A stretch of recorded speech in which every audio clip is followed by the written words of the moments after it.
Amen. La Bible dit, le malheur atteint souvent le juste, mais l'Éternel l'en délivre toujours. Quand tu sais que tu marches avec Dieu, quand tu sais que tu appartiens à Dieu, quand ton cœur, ta vie lui est consacrée, et que les tempêtes viennent, que les épreuves viennent, tu n'auras jamais de doute que Dieu est avec toi. Tu sauras que Dieu est avec toi. Et que toute œuvre de l'ennemi sera tôt ou tard réduite à rien. Et Dieu te donne une victoire surnaturelle et glorifie son nom à travers toutes circonstances. Bien sûr, ce matin, naturellement, on devrait être de retour au Québec et s'occuper de nos affaires. Parce que c'était un immense arbre. On parle de plus de 20 mètres de haut. Énorme. C'est un peu comme un cèdre du Liban qui nous est tombé dessus. Toute la maison, les chambres à l'étage. On a 4 ou 5 chambres à l'étage. Il y en a 2. Même les branches énormes ont percé la toiture. C'est rentré jusqu'à l'intérieur. La porte d'entrée est impossible. La ville qui ont venu, les pompiers, l'électricité, tout ça, c'est comme si la maison est condamnée. On ne peut pas vivre dedans. Alors on va attendre tout le développement des affaires avec les assurances, mais humainement, on devrait être à la maison. On a choisi de rester dans notre mission jusqu'à la fin du mois de novembre. Notre Dieu pourvoira nos besoins. Amen. Alléluia. Et même nos 2 plus jeunes, ils rentraient, un de mes enfants, tous les week-ends, il descend nous voir, il vient à la maison, mais l'autre de Toronto descendait aussi. Donc les 2 plus vieux, les 4, puisqu'on a 4 garçons, les 2 plus âgés à Montréal s'occupent de leurs jeunes frères.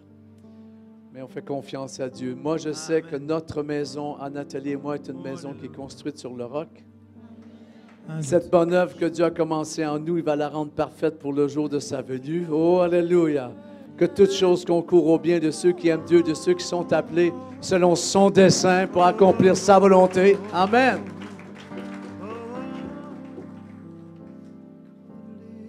Que même si cela arrive, ça me fait penser à l'histoire d'un homme de Dieu, que quelqu'un avait mis le feu à sa maison.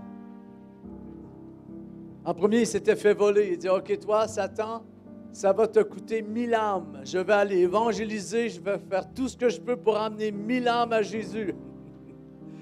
Et il a gagné 1000 âmes à Jésus. Quelques mois par après, quelqu'un vient mettre le feu à sa maison. Là, il dit, toi, Satan, ça va te coûter 50 000 âmes. Oh! Il dit, après ça, le diable m'a laissé tranquille pendant un bon bout de temps. Mais moi, je vais vous dire quelque chose. Peu importe ce que l'ennemi fait contre vous, dites-vous, moi, je vais faire mieux encore pour Dieu. Alléluia. Peu importe ce qui m'arrive, moi, je vais continuer de parler de Jésus, de témoigner.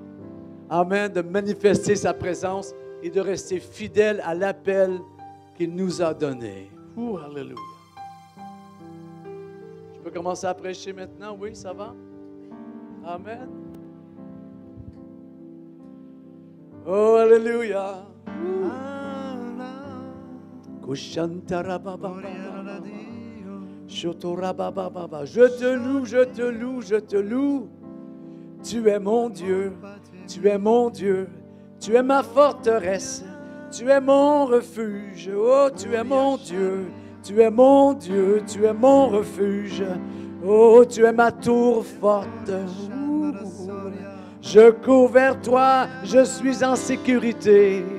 Je me réfugie à l'ombre de ton aile, de tes ailes, et je ne suis point assailli par les pensées d'angoisse. Oh, je choisis de te louer, je choisis de te louer.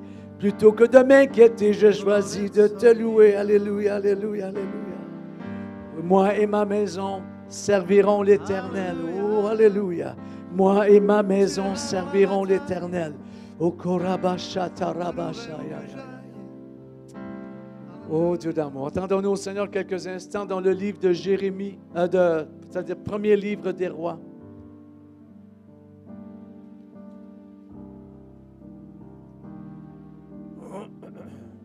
Un petit peu moins fort la musique, s'il vous plaît. Parce que quelque part, si j'ai la misère un peu à m'entendre.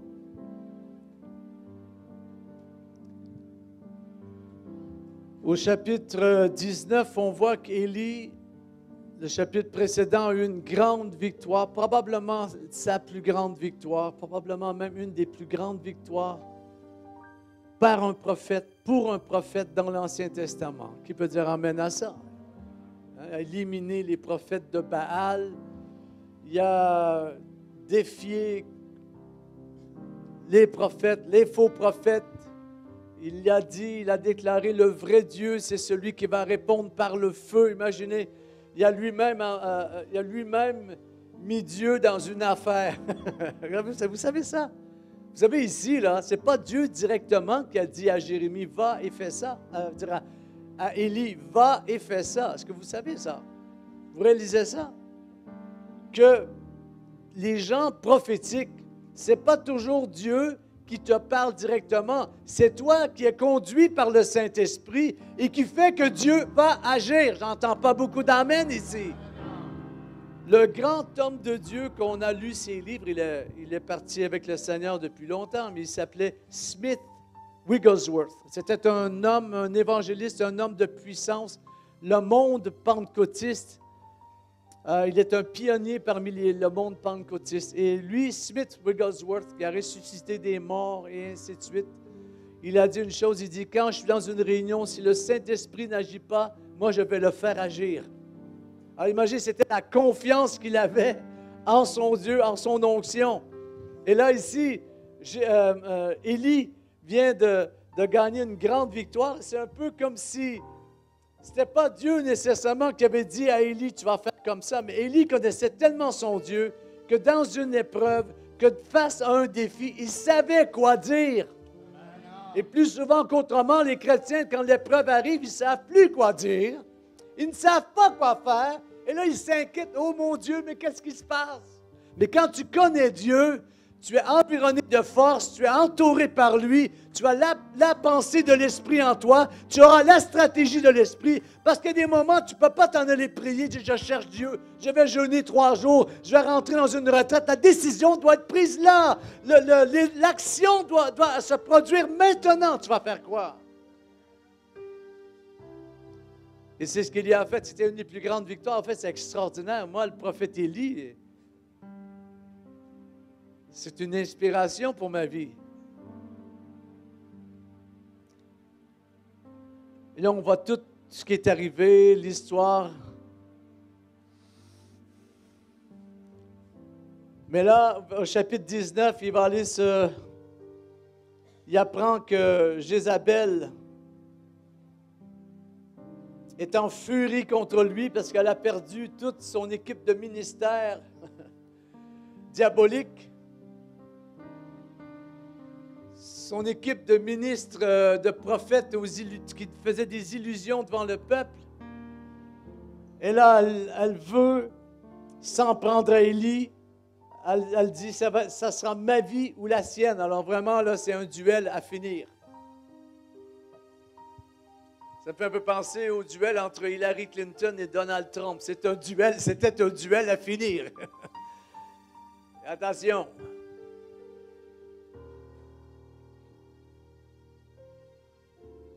Et là, Élie va aller se réfugier parce que là, Élie, il n'en peut plus. Verset 4.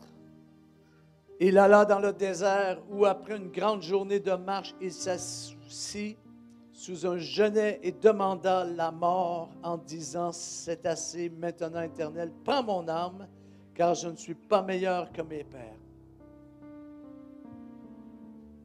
Et là, il tombe dans une dépression après sa plus grande victoire.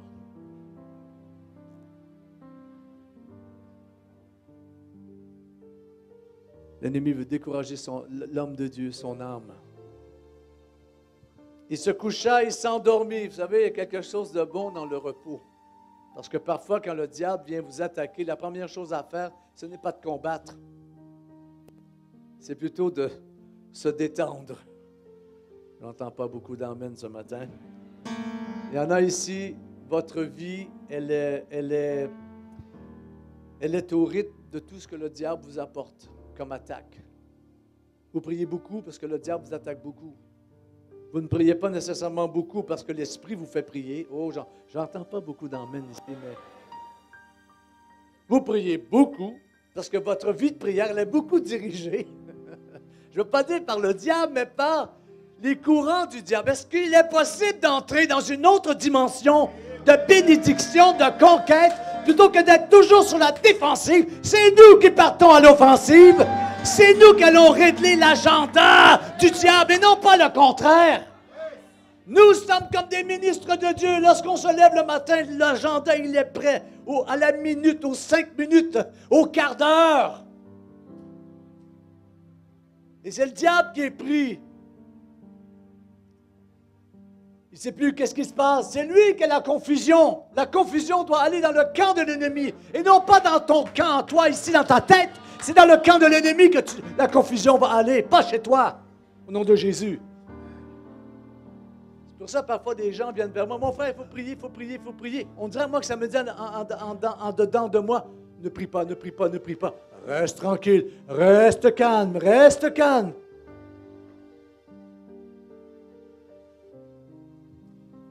C'est mon père spirituel, le docteur Murdoch, un de mes pères spirituels, mais qui a eu une influence dans ma vie très, très importante. Il m'a dit, Michel, il ne faut pas aller là combattre sur le terrain que le diable a choisi. Oh! Toi, choisis le terrain. Laisse Dieu choisir l'endroit du combat. Parce qu'il dit, si tu vas sur l'endroit du combat que le diable a choisi, la bataille va être difficile.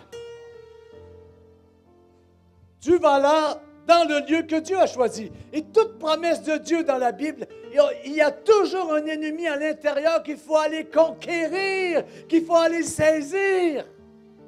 Dieu a donné la terre promise à ses enfants. Et quand ils sont arrivés dans la terre promise, il y avait les Hittites, les Jébusites, tous les Hittites, inimaginables.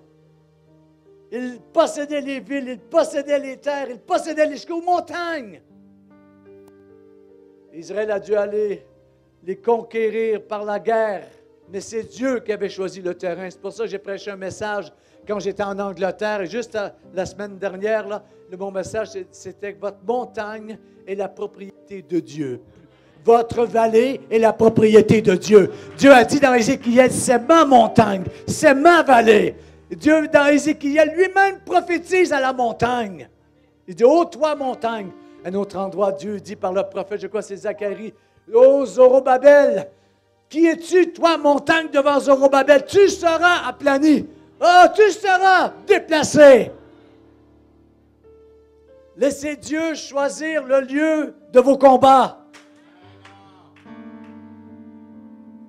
Peut-être par moment, ça ne te tentera pas de venir prier, mais si Dieu a dirigé l'Église par une stratégie de prière et d'intercession, c'est probablement souvent que c'est plus important que ta petite agenda personnel, de tes petites affaires que toi tu aimerais donc que Dieu te donne. Mais si tu mets la priorité sur le bien de l'ensemble des enfants de Dieu, si tu mets la priorité sur l'agenda du plan de Dieu pour la maison de Dieu, je vais te dire quelque chose, Dieu va s'occuper de ta maison. C'est quand même prophétique. N'ai-je pas prêché il y a quelques jours, ou Nathalie, il y a quelques semaines, mon épouse, que, je crois que c'est dans AG, vous dites, je veux que Dieu bénisse pour réparer ma maison, pour la rendre plus belle. Dieu dit, mais qu'est-ce que tu fais? Qu'est-ce que tu dis? Regarde ma maison, mon temple est vide, mon temple est en lambris, mon temple est en ruine. Et vous me demandez à moi, votre Dieu, de vous donner de l'argent pour votre maison. Dieu dit, ça rentrera dans ta poche et ça va disparaître, que je vais faire des trous partout, dans ta bourse et dans tes poches. C'est ce que la Bible dit, je paraphrase, mais c'est ce que ça dit. Et ça me revient à l'esprit ce matin. Non, mais quand même. Je vais prêcher là-dessus, sur une maison qui tombe en ruine. Oh, oh, et c'est la nôtre. Il peut tout te détruire s'il veut, mais si ta maison à toi elle est construite sur le roc, il n'y a rien qui peut être touché. Rien ne peut être touché.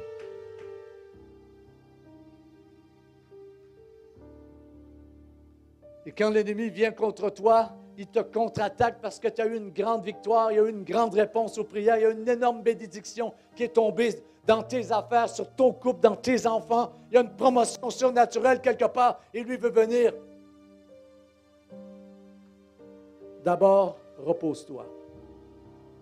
Reste calme et sache que Dieu est Dieu.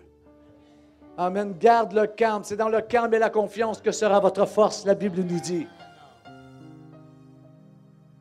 Prends garde au vent qui souffle. Est-ce un vent de Dieu ou est-ce un vent du diable? Et parfois, les vents contraires sont utiles. Il faut les prendre, mais il faut avoir des voiles pour. Il faut avoir une certaine carrure prophétique. Amen, pour y arriver. Et vous savez quoi? Pour être capable, sur un voilier ou sur un navire, de prendre les vents contraires, on a besoin de tous les autres voiles dans le voilier. C'est pour ça qu'à certaines batailles, à certains combats, vous ne pourrez jamais y arriver seul. Ils doivent se livrer dans un cadre de corps assemblés ensemble d'une armée de Dieu qu'on appelle l'Église locale. Mais comme capitaine, qui lui tient le compas, oh, avec un autre assistant capitaine dont je ne sais pas quel est le nom, ou un chef de pont, je ne sais pas comment on peut dire ça, lui il tient le gouvernail. Et tous ceux qui doivent monter et redescendre pour s'occuper des voiles. Moi, je crois que les combats qui arrivent maintenant, je crois que ce sont des combats. On doit être dans l'armée de Dieu, nous devons être dans la maison de Dieu, nous devons être dans une vision coercive qui a de l'allure, qui tient la route. Alors tout le reste de notre vie va s'ajuster là, avec cette grande vision. Ils vont se mettre dans un cadre et nous allons être bénis, nous allons prospérer parce que Dieu a un plan plus grand que juste notre vie. Il y a un plan plus grand encore et nous sommes inclus dans cette grande affaire du royaume. Je ne suis même pas mes notes. Je ne sais pas pourquoi je vous dis ça ce matin, mais ça me fait du bien d'être ici. Ça me fait du bien d'être ici. J'aime, c'est la maison de Dieu. C'est ma maison dans ce lieu. Alléluia. Et je sais que dans cette maison, il y a de la provision, même pour mes besoins. Il y a de la provision, même pour ma vie spirituelle. Oh, Dieu d'amour. Il y a de la protection dans cette maison. Cet après-midi, on va descendre à Maranatha, en Normandie, à Dreux. Un autre lieu où Dieu... Je prophétise plus à Dreux qu'ici. Ici, c'est comme si je me tiens tranquille. Mais quand j'arrive à Dreux, je m'éclate. Non, mais j'ai des visions à Dreux, j'ai eu des paroles prophétiques, j'ai eu des révélations. Le Seigneur m'a fait annoncer des choses qui sont accomplies. Je remercie Dieu qu'il m'a utilisé pour aider à bâtir cette maison. Oh, alléluia! Ouh, glory! God. Mais le prophète, vous savez, une victoire, ça ne peut pas vous nourrir. Ça vous nourrit pour un temps. C'est comme du McDonald's, c'est comme le fast-food. Ça te nourrit quelques heures après, t'es encore. Une victoire, ça ne peut pas vraiment nourrir votre âme. Si tu comptes sur ta dernière victoire pour aller de l'avant, ça va s'épuiser vite.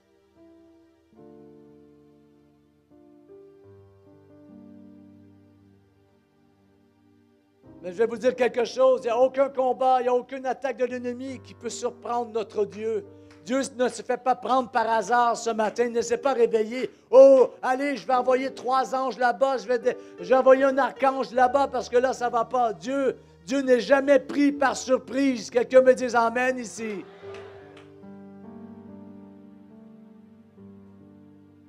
C'est pour ça que je disais, souvent quand je prêche, je dis, quand on est dans le centre de la volonté de Dieu, même nos erreurs peuvent être prophétiques. Oh, alléluia! Amen.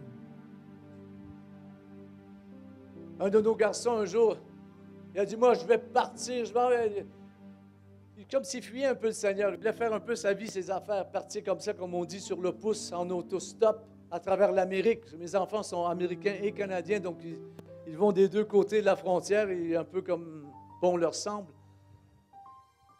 Oh, il dit, on va se rencontrer avec des amis, quelque part, là, en Californie.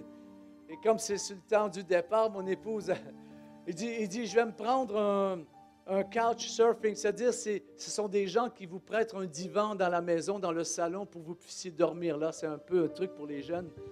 C'est une espèce de réseau qui s'appelle couch surfing, sofa surfing. Et alors, quand mon épouse lui demande, mais tu vas où? Il dit, à Redding, en Californie. J'ai dit, Nathalie dit, Redding, c'est l'endroit de Jesus Culture, c'est l'endroit de Bethel avec le pasteur Bill Johnson. Il s'est ramassé dans cette ville. Il ne savait pas, lui. Et il va faire son couchsurfing où? Il se ramasse chez un couple de chrétiens de Suisse qui nous connaissaient lors de nos années de réveil dans le sud de la France. Alléluia! Hein, peux-tu être plus dans les voies de Dieu que ça? Je vous dis quelque chose. Moi, j'ai trouvé un verset qui m'a beaucoup rassuré pour les enfants de familles chrétiennes qui sont rebelles. Parce que dans la Bible, il y a une promesse pour les rebelles. Dieu se servira des rebelles. C'est écrit.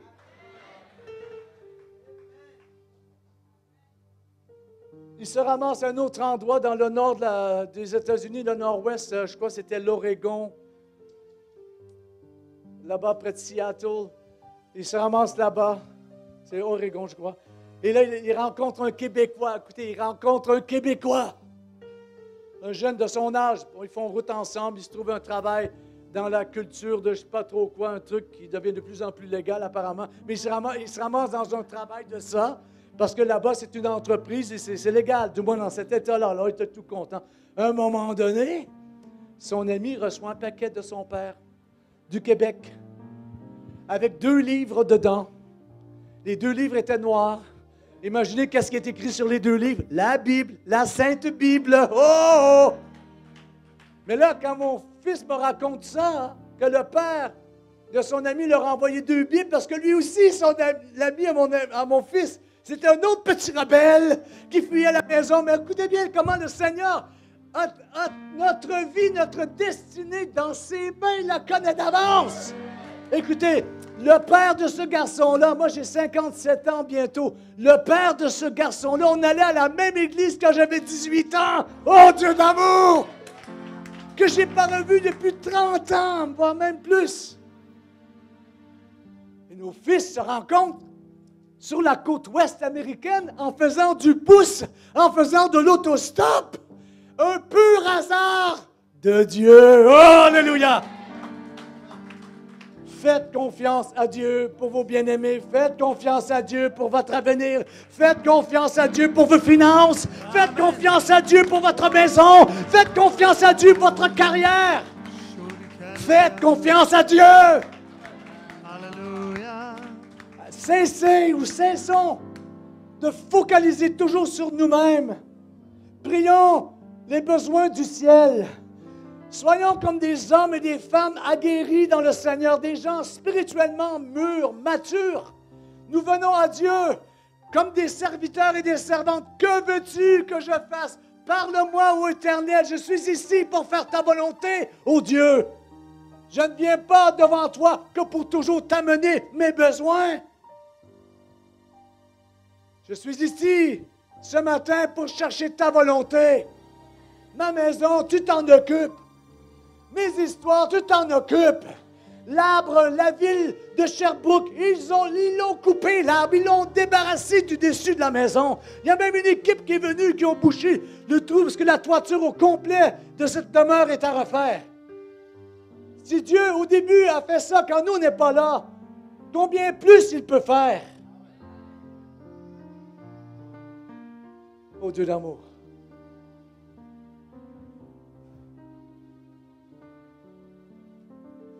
Nous cherchons la volonté de Dieu. Que veux-tu que je... Pourquoi veux-tu que je prie, Seigneur? Nous prions avec le Saint-Esprit. Nous prions selon l'Esprit. Et nous prions par l'Esprit. Oh! Quand tu pries par l'Esprit, ton intelligence demeure stérile. Elle ne comprend pas ce que tu dis. Parce que c'est spirituellement que tu dis des choses à Dieu qui sont extraordinaires. Quand tu pries par l'Esprit, comme quand tu loues, tu adores par l'Esprit, Tu es dans une autre dimension. Tu es dans un autre travail. Tu es dans une autre fonction. Quelqu'un me dise Amen ici.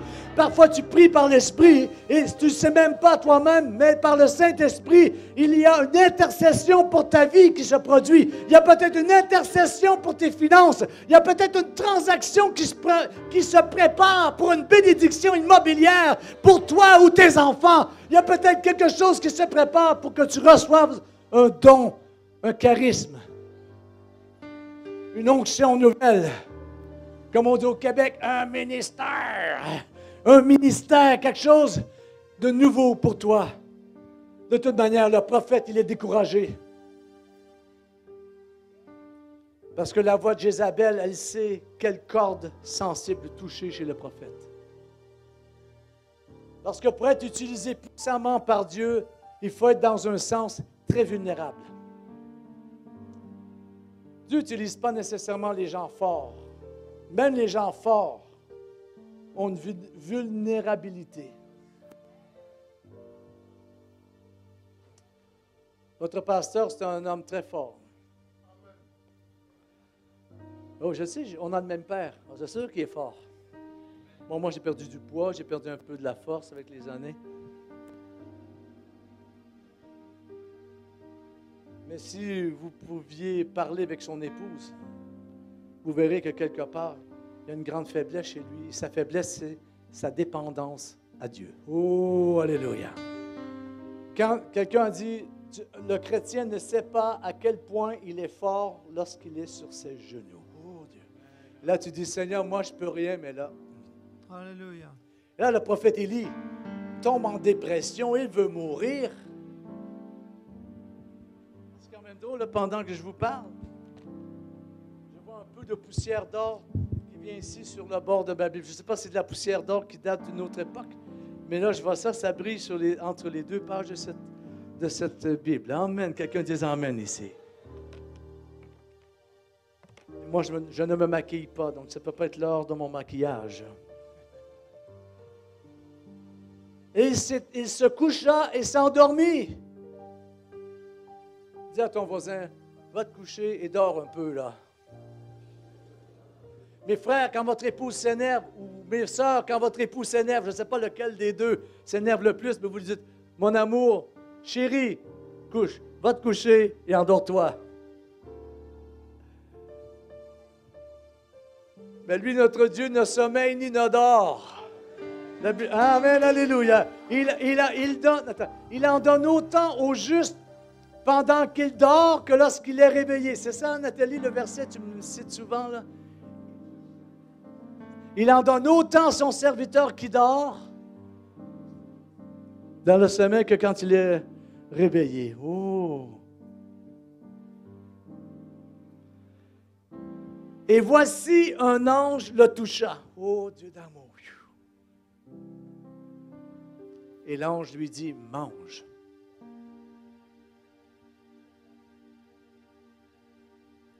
Dieu sait ce qui est bon pour ton âme. Dieu sait ce qui est bon pour toi. Laisse Dieu choisir le menu. Laisse Dieu déterminer ta diète. Laisse Dieu lui-même te nourrir. L'ange qui était venu le fit manger. L'ange le toucha. Autrement dit, il le réveilla. Lève-toi et mange. Couché, s'endormir, il se fait toucher par l'ange. Il se lève et il mange. Comment? Les positions sont importantes. Assis, debout ou en marche.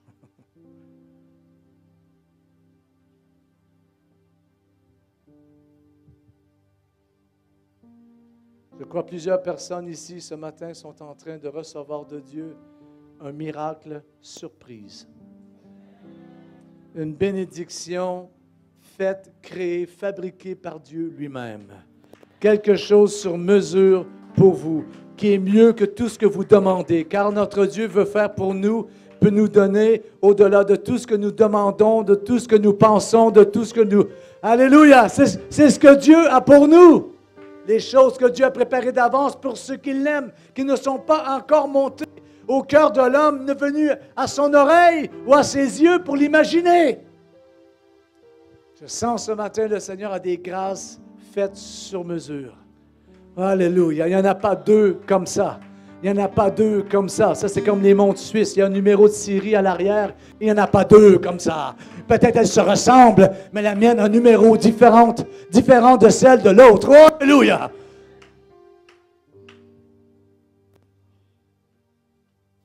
Dieu t'aime sur mesure. Dieu prend soin de toi sur mesure. Comme un tailleur. La coupe sur mesure. Mon épouse m'a dit que c'est une des choses chez elle qui l'a séduite de ma part, c'est qu'à l'époque, j'allais voir un tailleur, il me faisait des costumes taillés sur mesure. Oh! Pas que le costume, les chemises avec. Oh, Dieu d'amour! Et après, il dit, monsieur, quel tissu pour la cravate? Oh, on va prendre celui-là. Dieu a une bénédiction sur mesure pour vous. Peu importe la situation dans laquelle vous êtes. Oh! Peu importe la situation où d'autres vous ont poussé jusque dedans. Oh, Dieu d'amour! Parce que la plupart de nos problèmes ne sont pas créés par nous-mêmes, sont beaucoup créés par les autres. Sont créés par des situations économiques, par des crises, par des guerres. Sont créés par des décisions qui ont été prises dans notre famille. Et nous, on a subi cela.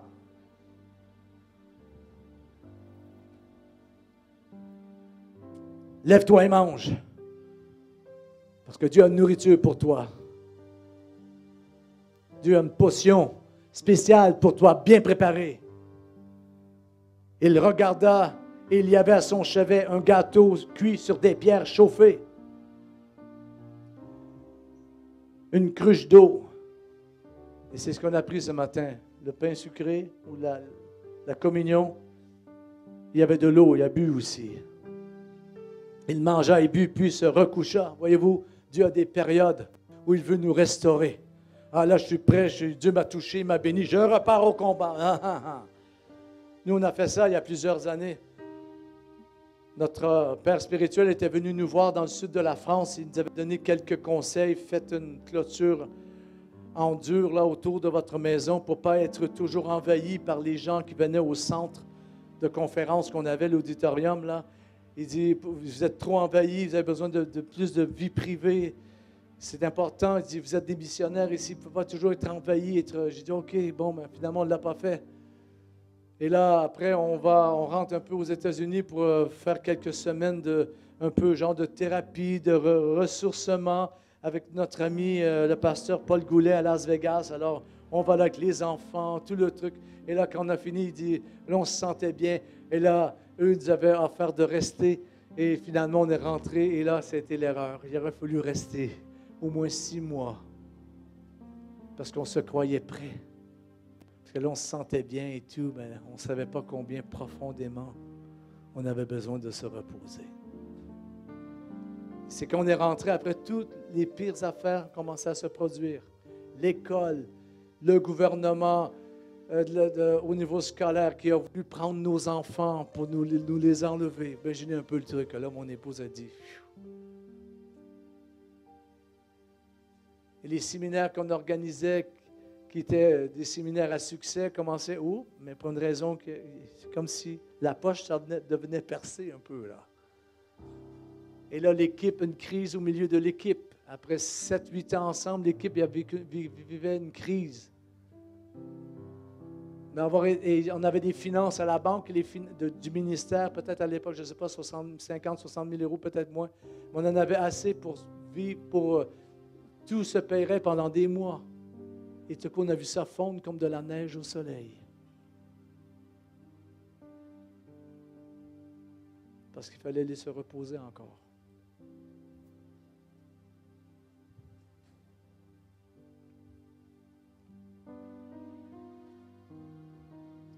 Il se leva, mangea et but, et avec la force que lui donna cette nourriture, il marcha 40 jours et 40 nuits. J'entends pas beaucoup d'amen ici.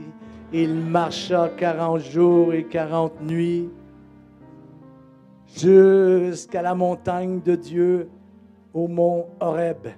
Et là, il entra dans une caverne, etc. Et là, la parole de l'Éternel lui fut adressée de toute une autre histoire, le vent, le feu et tous les éléments que ce sont.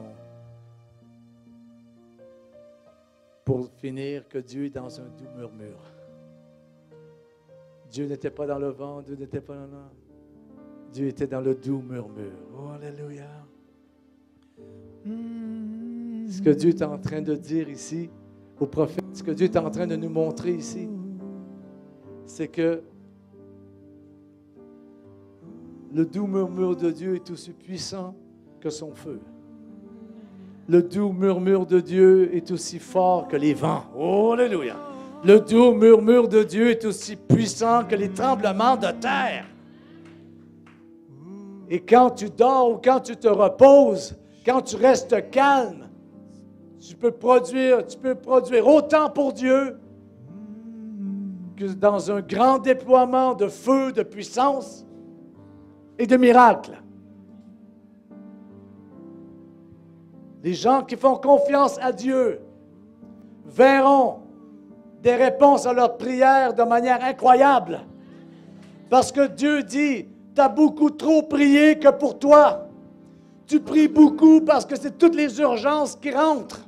Mais Dieu dit, moi j'ai un plan, j'ai un projet pour ta vie bien plus excellent que d'être toujours en train de te relever, en train de te soigner, en train de te requinquer. J'ai autre chose pour toi. Je veux t'utiliser dans mon royaume, dans l'excellence.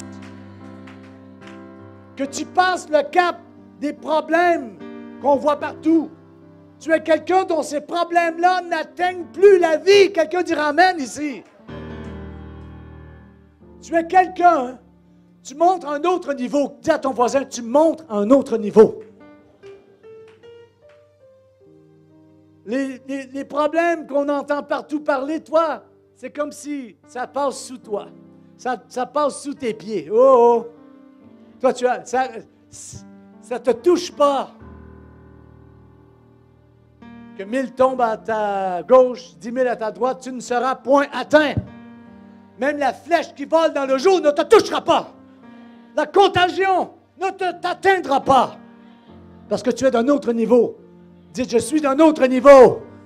Je suis d'un autre niveau. Je suis impliqué dans le corps de Christ, dans le royaume de Dieu, pour un projet qui est au-delà de ma vie. Alors ma vie, c'est le minimum.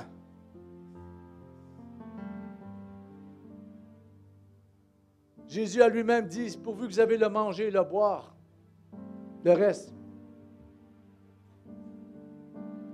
Dieu veut donner à ses enfants ici, veut vous emmener dans un confort de bénédiction où les choses vous sont pourvues automatiquement, de sorte que vous n'aurez plus à combattre pour comment vais-je m'acheter une baguette de pain, comment vais-je payer mon électricité, mon gaz. Tu vas utiliser ta vie de prière, tes énergies, ta foi, ton courage, ton amour, ta force, ta dynamique, pour construire le royaume de Dieu à un niveau plus haut. Là, quand tu vas être comme ça, là, la promotion pour un ministère va venir. Là, d'un coup, l'Église va t'appeler. Mon frère, ma soeur, on a une position ici qui s'ouvre. On sent que tu es la personne pour remplir cette fonction. Oh, alléluia. Et là, tu sors du lot, des trucs toujours du B.A.B.A., métro, dodo, boulot. Là, tu passes à un niveau encore plus excellent. Moi, je le crois.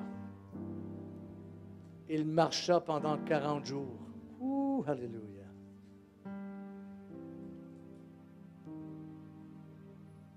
Et 40, c'est le chiffre de l'ère du royaume.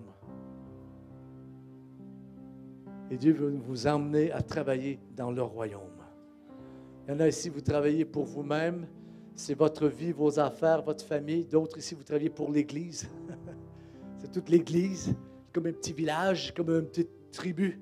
Mais là, Dieu dit, moi, j'ai plus grand que ça. Là, tu es rendu là, maintenant, là, tu as fait le tour. Tu connais toutes les rues, tu connais tous les arrière-cours, tu connais tout, là, tu connais tous les parcs, tu connais toutes les histoires. Et là, je t'amène dans mon royaume. Je te sors des limites dans lesquelles tu t'es mis. Je veux faire de toi une bénédiction dans les nations du monde. Ma maison sera appelée maison de prière pour toutes les nations. Pas pour une nation, pas pour un peuple, pour toutes les nations. C'est pour ça, moi, je suis plus africain que tous les Africains rassemblés ici. Moi, je suis plus africain que vous. Parce que moi, j'ai été créé dans la partie africaine du ciel. Alors, d'ailleurs, moi et Jean-Claude, on a le même père, mais j'ai été assemblé près du pôle Nord. C'est pour ça que je me suis ramassé avec cette couleur de peau-là. Mais je viens de l'autre côté de l'Afrique du ciel.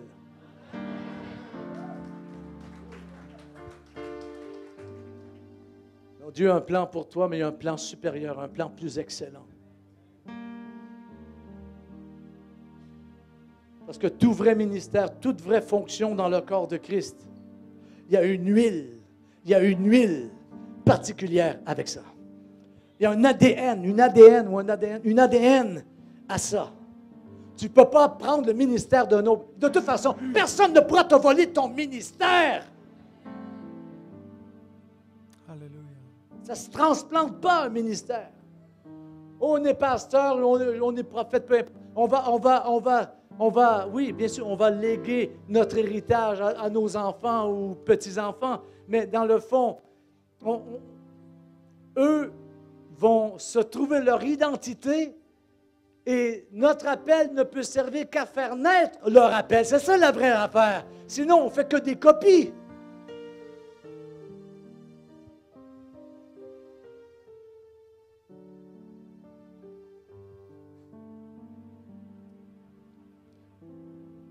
Chaque ministère, chaque appel, chaque onction a une huile particulière qui vient avec. Si Dieu vous a appelé dans un ministère ou dans un service dans l'Église, il y a une onction qui vient avec ce que Dieu vous a donné. Vous dites, oui, mais moi, je fais que le ménage. Il y a une onction qui vient avec ton faisage de ménage. Parce que c'est fait dans la gloire, c'est fait dans la maison de Dieu. Je l'ai dit ici en ce lieu, je le répète ce matin, une vraie Église de Dieu a toujours un ange qui est appelé à veiller sur cette Église. Toute Église qui est née de Dieu, qui a été voulue par Dieu, qui a été désirée par Dieu, a un ange. Pas tous les lieux qu'on appelle l'Église a nécessairement un ange de l'Église.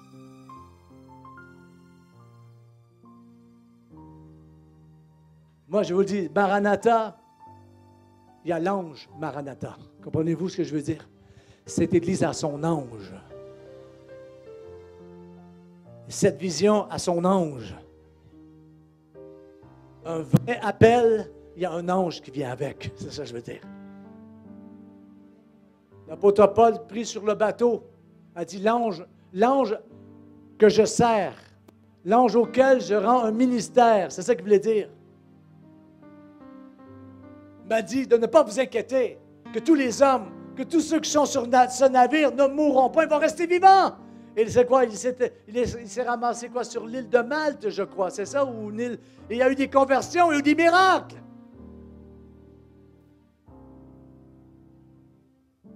Imaginez Paul, le prisonnier, mais tout le bateau lui appartenait. Tous les hommes qui étaient sur ce bateau, sur ce navire, appartenaient à Paul. Au niveau de la prière, au niveau de l'appel de Dieu. Quand vous êtes dans l'appel de Dieu, vous avez une vraie autorité. Joseph, le jeune Joseph, faussement accusé, fils de Jacob dans le livre de la Genèse, faussement accusé, se retrouve en prison. Mais rendu en prison, le jeune Joseph, le geôlier de la prison, lui a confié les clés de la prison. Oh Dieu d'amour! Peu importe où tu vas, peu importe l'épreuve que tu traverses, quand tu es dans l'appel de Dieu, tu as toujours les clés. Tu as toujours au moins une clé. Oh!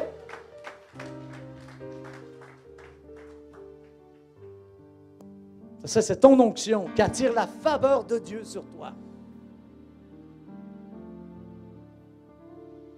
Il y avait un jeune homme, il sortait de l'école biblique je crois que c'était de Kenneth Hagin, Rhema, à Tulsa, Oklahoma, aux États-Unis. Il sort, il devait travailler un peu, faire le ministère. Vous savez comment c'est quand les jeunes sortent de l'école biblique, ils n'ont pas toujours un poste tout payé, maison, voiture fournie, tout le truc, là, avec le pressing et tout ce qui vient avec. Non. Alors, il devient gardien d'une immense maison pour une agence immobilière. Il devient le gardien, le surveillant d'une immense propriété qui était à l'époque la plus grande demeure de l'État de l'Oklahoma. Alors là, il est là, les chrétiens viennent le voir, lui il fait des réunions de prière dans cette immense maison qui est un palace. Là, les chrétiens, vous savez, les prophéties, là, ça devait tomber, là, ça devait tomber. Le Seigneur va te la donner, tu vas être là. Alors lui, il a dit un jour, ah, mais arrêtez ça, mes frères. Peut-être mes sœurs aussi, arrêtez ça. Là, vous me dites que si Dieu me la donne, après, là, il va falloir que je travaille très fort pour payer les factures. L'électricité, les taxes. Il dit, j'aime mieux être juste comme ça, là. Ça ne me coûte rien. Je vis dans un château et ça ne me coûte rien. Oh, Dieu d'amour. La faveur divine. Quelqu'un a vu les photos sur notre Facebook, sur ma page, Michel Chevalier, et quelques centaines de personnes, en fait, ont déjà commencé à réagir. Il y a eu des repartages, je pense une 50aine de repartages. Et là, une dame a dit, j'ai un don pour vous. Voyez-vous, Dieu parle à des cœurs. Oh, Dieu d'amour. Elle dit, je veux vous bénir dans votre épreuve. Quelqu'un m'a dit l'autre jour, tu dois rentrer à la maison. J'ai dit, oui, on n'a même pas les billets d'avion pour rentrer. Est-ce qu'on s'est pris les billets pour venir seulement? Oh. Donc, on s'est dit, on fait la tournée jusqu'à la fin novembre. Peut-être on ira en Israël en début décembre pour l'anniversaire de Nathalie. Alors, on s'est dit, bon, il y a un bon deal là, pour des billets juste aller. Bon, on prend un billet juste aller. On verra pour le retour. J'ai dit, on peut même... Oui, mais on prend... La carte de crédit, elle est, comme beaucoup de prophètes, elle est pas mal au niveau du plafond. Parfois, Dieu, il ne permet pas il n'est pas question qu'on emprunte de l'argent. Voyez-vous un peu? Donc, on est pris pour aller de l'avant. Oh Dieu d'amour, alléluia. Vous savez quelque chose que Dieu m'a montré pour la maison? Je vais terminer dans quelques minutes. Après, on va faire les déclarations, les prophétiques, les décrets. Mais Dieu m'a montré que l'arbre, c'est synonyme d'un homme fort. L'homme fort, lui, tombe sur ma maison, mais lui, il est démoli en même temps. Ça me fait penser au verset que le Seigneur avait donné à mon épouse quand on a commencé dans la vie missionnaire il y a presque 25 ans. Il a dit, je vais rendre ton front comme de l'airain, ils te feront la guerre, mais ils ne pourront pas te vaincre. Ils te feront la guerre, ils ne pourront te vaincre. Je rendrai ton front comme de l'airain, comme un diamant pur. L'ennemi vient contre toi, c'est lui qui perd ses branches. C'est lui qui casse en morceaux. C'est lui qui devient la risée, la honte. Et Dieu va permettre que l'épreuve vienne vers vous pour faire montrer votre valeur et pour vous restaurer, pour vous rénover, pour vous rendre plus beau, pour changer la brique autour de votre maison, pour mettre des portes nouvelles, mettre des fenêtres nouvelles et donner même un toit nouveau. Alléluia. Et qui sait, même avec une rétribution pour la perte de bonheur pendant le temps de l'épreuve. Oh, alléluia! C'est pour ça, je terminerai avec le verset dans le livre de Job au chapitre 42. À partir du verset 10, il est écrit, l'Éternel rétablit Job dans son premier état lorsqu'il eut prié pour ses amis. Et l'Éternel accorda à Job le double, quelqu'un dise le double de tout ce qu'il avait possédé, le double. Alors, c'est le double pour tes troubles. J'entends pas beaucoup d'amen ici. C'est le double pour tes troubles. Tourne-toi vers ton voisin et dis-lui le double pour tes troubles.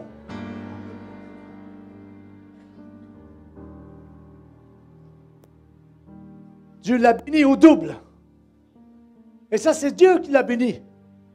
Mais si vous lisez un peu plus loin dans Job, continuez à lire, vous allez vous apercevoir qu'il n'y a pas que Dieu qui l'a béni. Les gens, quand ils ont vu que Dieu a béni Job, eux ont voulu le bénir aussi. Oh, là, j'entends pas beaucoup d'amen ici, mais du tout.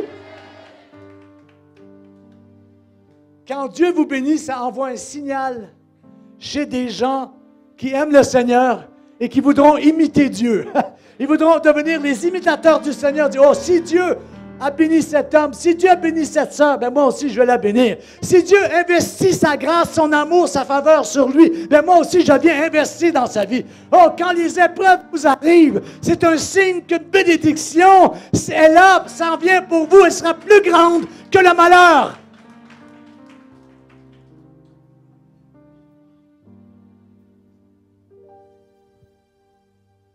Le Seigneur me montre ici dans l'esprit qu'il y a des personnes, vous êtes rentrés dans ce pays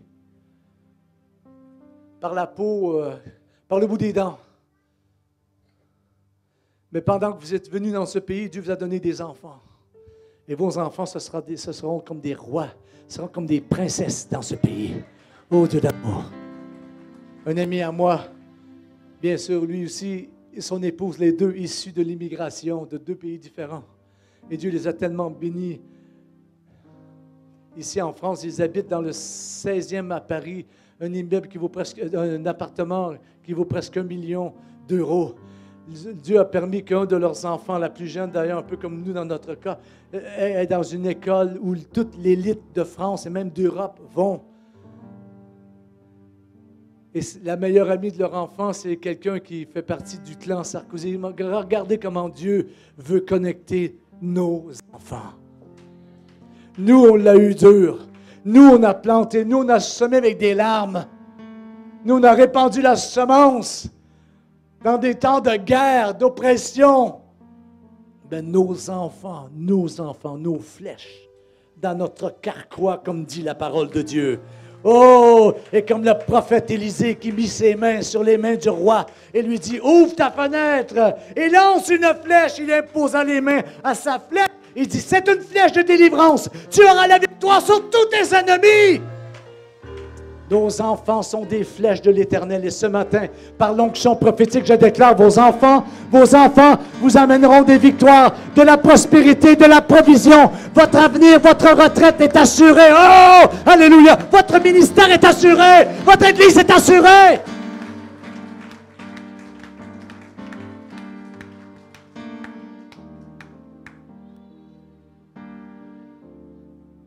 Dieu va faire que des gens qui verront que Dieu vous a béni voudront vous bénir. Alors préparez-vous au nom de Jésus. Préparez-vous au nom de Jésus. Dieu va parler à quelqu'un quelque part de vous faire du bien. Oh Dieu d'amour. Ça c'est le bonus de Dieu. Ça c'est la surprise de Dieu. Et je l'ai déclaré au début de la réunion parce que je ne savais pas que je prêcherais comme ça. J'ai sorti de mon message, mais je veux dire, Dieu m'a dit au début de la réunion qu'il a des surprises prophétiques pour ses enfants ce matin. Quelque chose que vous n'avez pas concocté ici. Quelque chose que vous n'êtes pas capable de mettre dans votre prière. Ce sont des choses que Dieu, lui, a préparées d'avance pour ceux qui l'aiment.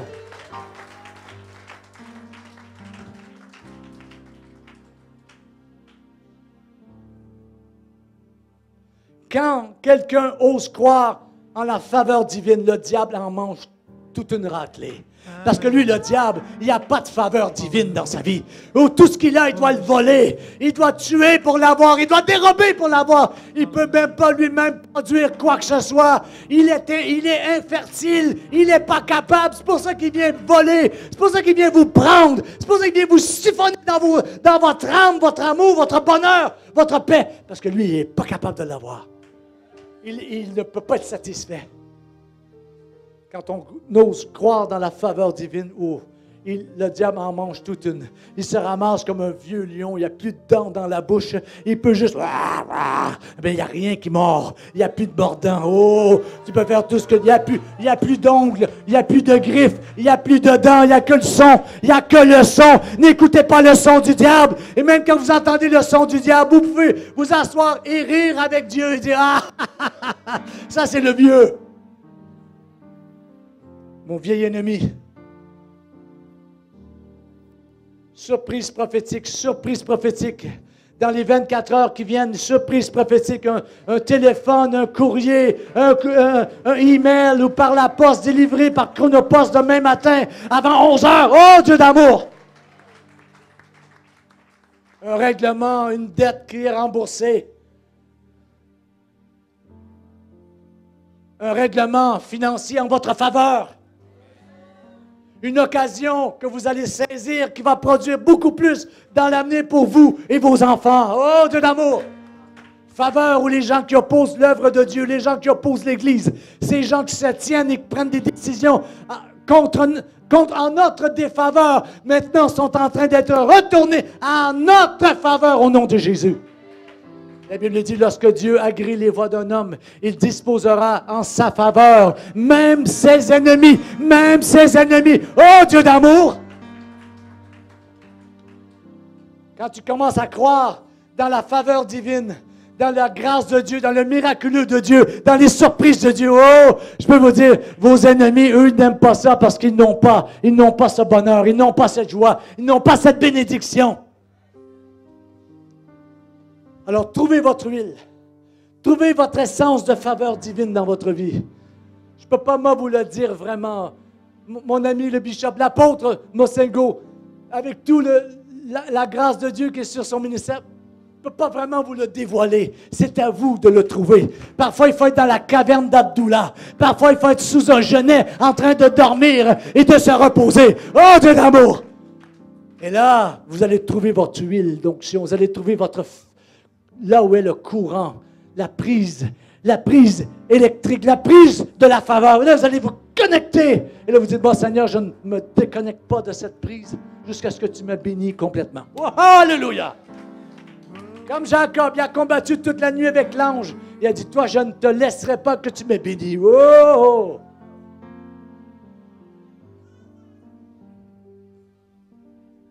Ne vous précipitez pas. C'est la chose que je voudrais dire. Ne vous précipitez pas pour faire venir un Ishmaël dans votre vie. Ne vous précipitez pas pour faire naître un Ishmaël. Vous savez, Ishmaël n'est pas né nécessairement d'une désobéissance, d'une rébellion à Dieu. Il est né du poids de l'appel de Dieu dans la vie d'Abraham. Pauvre Abraham! Il est tellement appelé par Dieu, il y a tellement de grandes promesses de Dieu dans sa vie, mais qui tardent à s'accomplir. Là, Abraham, c'est plus juste... c'est un vieux pépère, Abraham. C'était Abraham à l'époque, mais c'est un vieux pépère. Sarah, c'était une vieille grand-mère.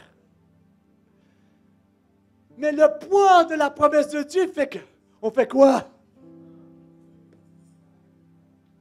Seigneur, on croit, Seigneur.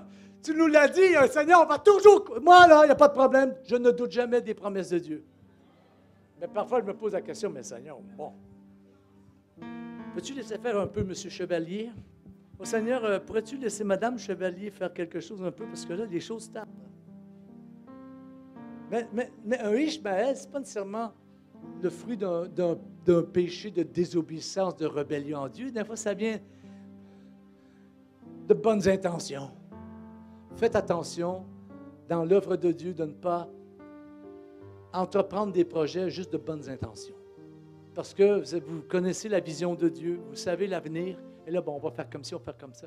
Oui, mais oui, dans certains domaines, on y va, il n'y a pas de grandes questions à poser à Dieu. Dieu nous fait confiance, on construit, on bâtit.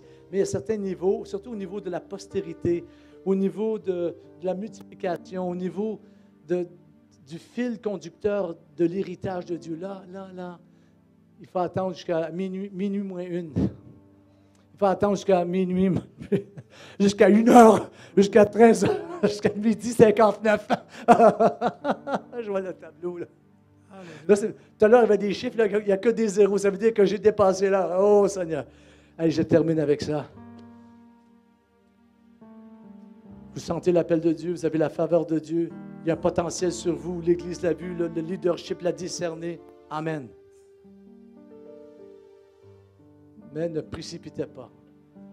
Dormez, reposez-vous, mangez le petit gâteau de Sœur Angélique, mangez les petits foufous, les petits beignets, bien faits, bien sucrés, avec le poulet grillé et tout ce qui vient les attaquer, tout la banane et tout le truc.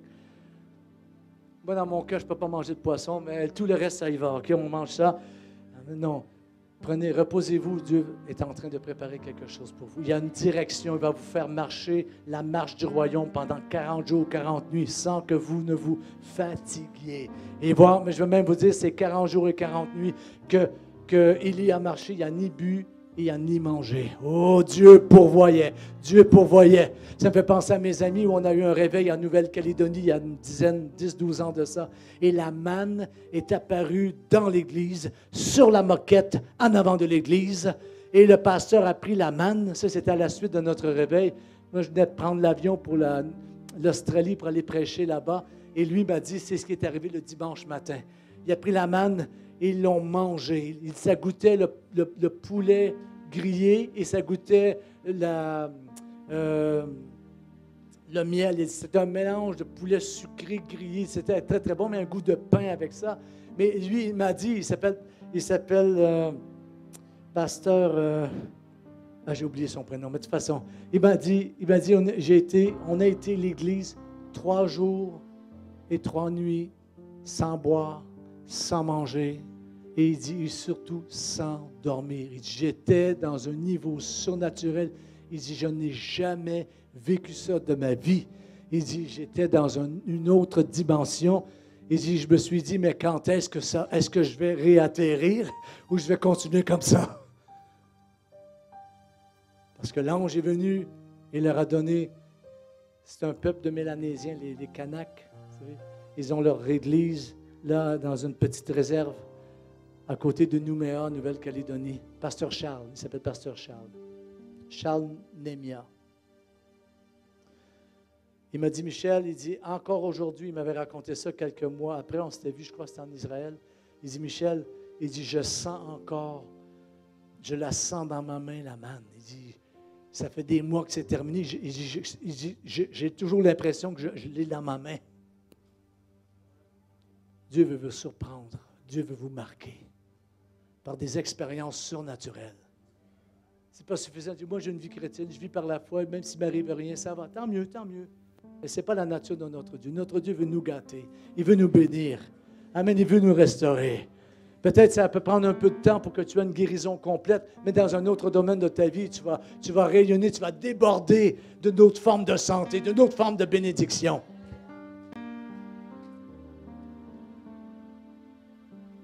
Reste dans la sphère de ton ministère, reste dans la sphère de ton onction. Ne sors-en pas. Suis le fil d'aplomb de Dieu. Sois bien appuyé sur le niveau et le fil d'aplomb de Dieu, les deux choses avec lesquelles on peut construire. Faire les choses à partir d'une perspective divine. C'est-à-dire que je combats les ordres du diable, les combats spirituels, je ne les fais pas d'ici en montant vers le haut, mais bien au contraire, étant en haut dans les lieux célestes en Jésus-Christ, je descends et j'écrase les œuvres du diable, et non pas le contraire. J'ai déjà la percée, j'ai déjà la victoire. Je descends dans la gloire. Et faire les choses à partir que tu as reçu un ordre divin, que c'est Dieu qui te l'a dit.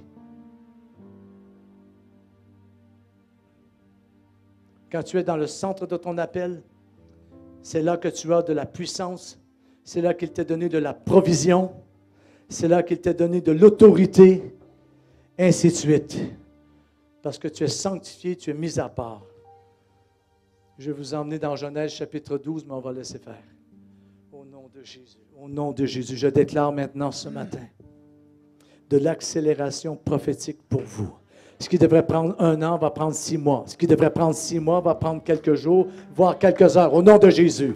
Votre 40 jours de marche surnaturelle s'ouvre devant vous. Votre 40 jours d'élévation surnaturelle commence ce matin, ici à Maranatha, au nom de Jésus. Votre ministère est enfin révélé dans votre vie. La faveur de Dieu se déverse sur vous d'une manière nouvelle. Les gens vous envieront, ils voudront être bénis par Dieu comme vous l'êtes. Vous allez devenir une grande vitrine de tout ce que Dieu peut faire. J'entends pas beaucoup d'amen ici. Oh, alléluia! Oh, et pour ceux qui ont des enfants, la bénédiction de Dieu descend sur les enfants. Oh, Dieu d'amour! Oh, et votre épouse, les hommes qui ont des épouses, qui est votre gloire, la Bible dit, la femme, elle est la gloire de l'homme. Dieu est en train de bénir les épouses. Mon épouse, lève tes mains vers le Seigneur, ma chérie Nathalie Caron, fille de Camille et de Rose. J'appelle cette gloire de Dieu qui vient sur toi. Tu es ma gloire, tu es ma gloire. Alors je veux que ma gloire, je veux que tu brilles, que tu sois riche, que tu sois béni, que tu sois favorisé. Alléluia. Que tu sois gâté par Dieu, que tu sois, et que ça déborde, que la puissance de Dieu sorte par ta bouche, que les conférences pour femmes, pour et adoratrice de l'Éternel s'ouvre pour toi, que les invitations de toute la francophonie, voire même du monde anglophone, viennent sur ta vie, sur ton ministère. Je prophétise que l'année 2019 qui se termine et l'année 2020 qui vient, c'est l'année du ministère de Nathalie Caron-Chevalier. Alléluia! Qu'elle se déploiera Et moi, je dirais aux gens, avez-vous vu mon épouse? Maintenant, je dis, voyez-vous comment elle est belle? Mais bientôt, je vais dire, voyez-vous comment elle peut prêcher, cette femme-là? Oh, Dieu d'amour! Hein, aujourd'hui, je dis, voyez-vous comment elle est belle, la mère de mes beaux enfants, mais le temps va venir, je vais dire, oh, voyez-vous quel ministère elle a, elle? Ouh. Elle est tellement bénie dans son ministère qu'elle m'a même payé une belle voiture toute neuve. Oh, je prophétise, ça va arriver, oh, oh. Elle est tellement bénie, elle est tellement prospère que regardez, elle m'a habillé de costume taillé sur mesure. Oh Dieu d'amour, levez vos mains encore. Levons les mains et je termine parce que l'homme de Dieu, mon ami l'apôtre, arrive là. Et lui, il sait comment fermer tout ça et englober tout ça. Parce que lui a la vision de ce lieu plus encore que moi. Pendant que vos mains sont levées, la gloire de Dieu est en train de descendre sur vous. L'onction est en train d'augmenter. Les surprises sont maintenant dans votre vie. Surprise prophétique. Faveur divine. Accélération. Développement soudain. Inattendu. Revirement de situation. Revirement de circonstances. Oh! Des vents de faveur pour vous. Des vents favorables pour vous. Même votre ennemi devient votre allié. Même celui qui disait non, maintenant dit oui. Oh, Korabashata. Même celui qui avait le tampon qui disait refuser et a changé de tampon et dit maintenant c'est accepté. Oh, Dieu d'amour.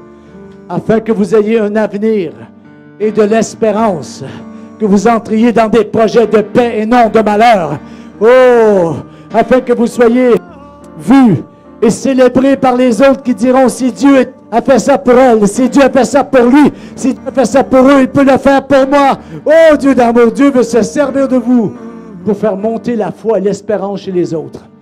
Au nom de Jésus. Au nom de Jésus. Acclamons le Seigneur ensemble.